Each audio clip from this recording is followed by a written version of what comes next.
Welcome to the deep dive. We're really thrilled you are joining us today. Yeah, thanks for being here. We are going to start right out of the gate with a concept that honestly sounds like a massive contradiction at first glance. But as we're going to see, it is actually this deeply grounding framework for how to view the entire universe. It really is. It's the ultimate juxtaposition, honestly. Think about, what happens when you look up at the night sky on a clear night. Right. It is incredibly easy to feel entirely insignificant. The sheer scale of the universe usually makes us feel like we are just a tiny, meaningless speck of dust in the grand scheme of things. Oh, absolutely. The existential dread just kicks right in. Exactly. But the ancient text we are exploring today takes that exact same cosmic scale and it just completely flips the narrative on its head. Which is why our mission for this deep dive is to explore this specific piece of ancient wisdom, Psalm 147. We're going to start by summarizing the core messages and the really surprising imagery of this text. And then we're going to pivot directly into how you can apply this ancient framework to your modern, demanding, and let's face it, often overwhelming life. Yeah, that application is where it gets really practical. Right. We want to look at how this information can actively strengthen your trust and your broader relationship with the ideas presented here. Yeah. Okay, let's unpack this. Looking at the notes you brought for this session, Psalm 147 sits right near the end of the book of Psalms. Right at the finish line. Yeah, it's part of this massive closing crescendo. But what caught my eye immediately is that the text doesn't frame this as some heavy, mandatory obligation. Right. Right in the very first verse, it says that singing praises is good, it is pleasant, and that it is comely, which I understand is an old way of saying it's fitting or beautiful. Yes. And that framing changes everything about how we approach the text. We often think of reverence or worship as a strict duty, right? Something you just, you have to check off a religious or moral to-do list. Like eating your vegetables. Exactly. But this text argues that praise is actually an appropriate, almost automatic response to reality. Interesting. The premise is that when you truly understand the nature of the force you are dealing with, awe isn't something you have to force yourself to feel. It is just the natural, fitting reaction to seeing the full picture. And the reality of that full picture is where the imagery gets wildly descriptive. Going through the breakdown you provided, there's a massive contrast that immediately jumped out at me. The macro and the micro. Yes. On one hand, we have this vivid imagery of a cosmic force managing the universe. It describes a God who tells the number of the stars and actually calls them all by their names. By name. Think about that.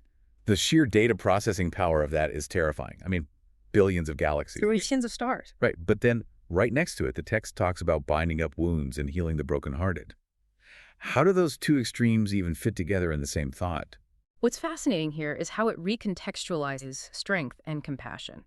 In our modern human experience, we almost always treat those two things as mutually exclusive. Because they usually are for us. Right. We assume that if a CEO is running a massive multinational corporation, they cannot possibly have the time or the tenderness to care if an intern in the mailroom gets a paper cut. The macro level completely distracts from the micro level. To push back on that a little bit, though, isn't that just a logistical reality? A leader only has so much bandwidth. If you're managing billions of galaxies, you simply cannot be in the weeds of someone's emotional distress. And that is exactly the human limitation the text is directly addressing. It insists that infinite capacity means nothing is zero-sum. The text explicitly says his understanding is infinite. Infinite bandwidth. Exactly. Because that power is limitless, the cosmos does not drain the battery. The one managing the stars is never too overwhelmed by the universe to act as a restorer. The text pairs the naming of the stars directly with the gathering of outcasts and the lifting up of the meek to prove a point. It's proving that infinite power doesn't result in distance. It results in the ability to be completely present for the smallest detail. That imagery of binding up wounds is so physical, too. It is not just, sending a generalized positive healing vibe from a million miles away. Well, not at all. It implies the meticulous, careful, hands-on work of a medic. But then right after that, the text zooms right back out from the personal to the planetary. There is a whole section here dedicated to, of all things, weather. Yes, the elemental forces. It talks about covering the heavens with clouds, preparing the rain, giving snow like wool, and scattering the hoarfrost like ashes. Just to pause for our listeners and for myself, honestly, What exactly is hoarfrost? So hoarfrost is that feathery, icy crystal structure you sometimes see on tree branches or the ground on a freezing clear morning. Oh, right. It looks kind of spiky. Yeah, it looks like white ashes scattered all across the landscape. The language used here for the elements is beautifully poetic, but it is serving a very specific rhetorical purpose. Which is? It asks the question, who can stand before his cold? The text is establishing absolute authority over the natural order. It's saying that this entity governs not just the massive, distant cosmic bodies like the stars, but the daily, tangible climate you interact with every time you step outside your door. And it goes even further down the food chain, too. It mentions providing food for the beasts, and there's this very specific call-out to the young ravens which cry. I love that detail. It's surprisingly specific. It really is. It is not focusing on the majestic eagle soaring over a mountain peak or the powerful lion stalking its prey. A young raven in a nest is basically the animal kingdom equivalent of a cranky toddler screaming for a snack in the backseat of a minivan. That is a perfect description. It is noisy, it is messy, it is entirely dependent. Yeah. But the text points out that even that annoying little cry is heard and answered. And the inclusion of those young ravens is incredibly deliberate. It serves as a bridge to the most radical part of the entire text. It's setting up a massive shift in how value and strength are measured. Okay. After establishing all this terrifying power over the cosmos and the climate, the text points out what actually impresses this god, and it's a total surprise. It states very clearly that he delighteth not in the strength of the horse, he taketh not pleasure in the legs of a man. Wait, really? Let me stop you there, because that seems incredibly counterintuitive for an ancient text. Oh, it is. If you are an ancient civilization, the strength of the horse is literally what keeps your borders safe from invaders. Yeah. That is your primary military defense. Yeah. How could they afford to just dismiss military strength and raw physical power? You are hitting on exactly why this would have been so shocking to the original audience. In the ancient Near East, the horse and chariot were the equivalent of a modern-day nuclear submarine or an F-35 fighter jet. Top-tier military tech. The absolute pinnacle. The legs of a man represented the infantry. Human stamina, the ability of an army to march and conquer. Every surrounding nation measured their security, their worth, and their divine favor by how many chariots they had and how strong their army was. So the text is essentially looking at the ancient military-industrial complex and saying, none of this matters to the creator. Precisely. It is making a definitive, almost dangerous political statement for its time. It completely strips away human metrics of dominance. The framework here suggests that brute strength and physical supremacy are simply not the currency of the divine. Then what is? It pivots to an entirely different metric. It says, "The Lord taketh pleasure in them that fear him, in those that hope in his mercy." It values reverence. It values a posture of trust over a posture of intimidation. That is fascinating. It is not about how much you can lift, how fast you can run, or how thick the walls of your city are. And speaking of cities, the text does move on to describe what happens when a community actually lives under this kind of framework. The resulting blessings. Right. It talks about God strengthening the bars of the gates, making peace in the borders, and filling the people with the finest of the wheat. But it doesn't just stop at material goods. It says, "He sheweth his word unto Jacob, his statutes, and his judgments unto Israel." Just to clarify for everyone listening, when the text says Jacob and Israel, it is referring to the ancient Israelites. That is correct. It is referring to the historical community of Israel. So it's saying this specific community is getting a unique set of instructions. Yes. But the broader philosophical point here is the pairing of those two things. You have the finest of the wheat, which represents peak physical provision and economic stability. Shoot on the table. The best food on the table. But that material blessing is paired directly with special revelation. The word, the statutes, the judgments. The text is arguing that sustenance without direction is not a complete blessing. Ah. Providing the physical needs is only half the equation. Providing the wisdom for how to live is the other, arguably much more important half. So what does this all mean? We've gone through this incredible breakdown. We have seen the stars, the cranky ravens, the ancient F-35 chariots, and the hoarfrost. But for you, the listener, trying to navigate a modern world full of endless notifications, career pressures, and general exhaustion, how does this ancient wisdom actually translate right now? Let's start with that first contrast. The God of the cosmos binding up broken hearts. How does that apply today? The application to our modern psychological landscape is profound. Think about the culture we live in right now. We exist in an environment that consistently rewards productivity over emotional processing. Always be hustling. Always, whether it is in corporate environments or even just managing a household, the unspoken rule is usually to compartmentalize your pain. If you are grieving or burned out or heartbroken, the pressure is to just push through it and get back to being a productive member of society.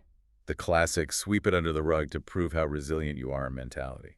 Yes, and what this ancient text does is explicitly normalize and validate emotional pain. It argues that if the force running the entire universe prioritizes acting as a medic for a broken heart, then your emotional wounds absolutely deserve attention, not dismissal. That is so freeing. It is. You don't have to pretend everything is fine. Addressing those wounds and allowing restoration to happen is the actual path to resilience, rather than just faking it until you make it. That reframing leads perfectly into another massive issue for anyone listening today, anxiety. If you take the imagery of the cosmos, the counting and naming of billions of stars, and apply it to our daily stress, there is a concept here that I absolutely love. Scale changes stress. It is a powerful cognitive tool. When life feels entirely overwhelming, maybe you were dealing with a brutal week at work or a financial crisis or just the overwhelming fatigue of parenting, your world tends to shrink down to the size of that specific Yeah, problem. you get tunnel vision. Exactly. The problem becomes the entire universe. But if you can stop and place that daily chaos into this larger framework, if you remember that the entity actively managing the mechanics of billions of galaxies is also intimately attentive to your specific, granular struggles, it really shrinks the things that keep us awake at night. It recalibrates everything. It takes the weight of the world off your shoulders because you realize you aren't the one who has to hold the universe together. That perspective shift actively reduces the fear that drives so much of our modern anxiety. It places our vulnerability into a much safer, much larger set of hands. And to truly benefit from that, it requires us to adopt that new metric for success we talked about earlier. We discussed how this god does not delight in the strength of the horse. Well, if we look around today, modern success metrics are really just updated versions of the strength of the horse, aren't they? Oh, without a doubt. We might not be parking literal chariots outside our houses, but today's strength of the horse is your net worth. It is the title on your LinkedIn profile. To follower count. Yes, the pressure to project absolute self-sufficiency and visible dominance in your field. We are constantly trying to out-hustle the person next to us to prove our worth. And Psalm 147 forcefully shifts the focus away from that raw ability. It suggests that character outweighs force. Hope in mercy and a posture of humility carry far more weight in the grand scheme of reality than your ability to constantly dominate your environment. It's an invitation to step off the treadmill. It is an invitation for the listener to stop relying entirely on their own exhaustion-inducing stamina. Here's where it gets really interesting. Because speaking of exhaustion and the pressure to constantly perform, that brings us back to the weather analogy from the text. We talked about the snow like wool, the scattered frost, and the cold. Nature is constantly cycling through these changing elements. How does ancient meteorology fit into this message about our personal value and our modern burnout? The physical climate is a perfect mirror for the human experience. Just as nature moves through cycles of cold and warmth, our lives move through periods of intense growth and periods of dormancy. The problem is that our modern culture expects us to be in a perpetual state of spring and summer. That is so true. We expect ourselves to constantly be blooming, constantly producing output, constantly harvesting new achievements. If we have a slow month or we feel uninspired, we think something is fundamentally broken. But the text points out that the snow, the frost, and the cold are all governed by the exact same divine authority as the rain and the grass. What that means for you is that winter is not a mistake in the design. Wow. Not every season of your life is meant to bloom. Some seasons are strictly meant for dormancy. The soil requires the cold and the rest in order to produce the next harvest. So if you are listening to this and you feel like you are in a winter season, maybe a career slump, a creative block, or just a period of deep fatigue, you don't have to fight the frost. You can recognize that it is a necessary part of the cycle. It is preparing you, not punishing you. Yeah. That is a deeply stabilizing way to view your life. And it ties directly into the final major theme we discussed, the pairing of the finest of the wheat with the giving of his word, the pairing of physical provision with wisdom.